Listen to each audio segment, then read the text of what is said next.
శ్రీనివాస్ రెడ్డి పొలంలో తీసుకుపోయి అర్ధరాత్రి పిల్లని ఇంట్లో తోలి పిల్లని కూడా ఆత్మహత్య చేసి ఇవాళ వదిలిపెట్టుకున్నాను. పిల్లని చంపేసిండు. నా కొడుకుని కూడా రాత్రిపూట పొలంలో తీసుకుపోయి ఆయన బాబాయ్ కొడుకులు ఆయన కూడా చంపి కాలేసి టైర్లతో కాలేసి నేను ఏం చేయలేదని చెప్పిండు.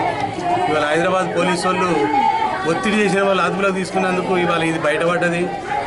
నా కొడుకు వేయండి కేసు కూడా బోనీలో పెడితే ఏమాత్రం వాళ్ళు పట్టించుకోలేదు. మీ చుట్టాల తానే ఉన్నాడు, మీ బంధువుల తానే ఉన్నాడు అని వెనక మళ్ళీ పంపిన రోజులు ఉన్నాయి. వాళ్ళు చెప్పినాయి ఎక్కడ లేడు సార్ అన్నా కానీ ఏమాత్రం కూడా వాళ్ళు పట్టించుకోకుంటున్నారు. ఇవాళ కేసీఆర్ సార్ ముఖ్యమంత్రి కూడా కోరుతున్నారు, భువనగిరి పోలీసు వాళ్ళని ఏం చర్య తీసుకుంటారు, మీరు ఏం చేస్తారు? ఇవాళ నా కొడుకు చంపేసి అదనంగా చనిపోయింది. ఇవాళ వాళ్ళ నిర్లక్ష్యం వల్ల, పోలీసు వాళ్ళ నిర్లక్ష్యం వల్లనే నా కొడుకు చనిపోయింది. ఇవాళ మీరు ముఖ్యమంత్రి కాబట్టి దయచేసి వాళ్ళని ఏమి అదుపులోకి తీసుకుంటారో ఏం చేస్తారో.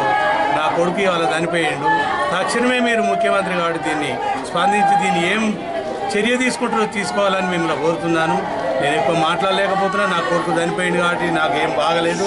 నాకు ఇది మీరు రక్షణ కల్పించకపోతే ఆత్మహత్య చేసుకొని నేను చనిపోతా. నేను మాత్రం బతకను. ముఖ్యమంత్రి గారు నమస్కారం మీకు.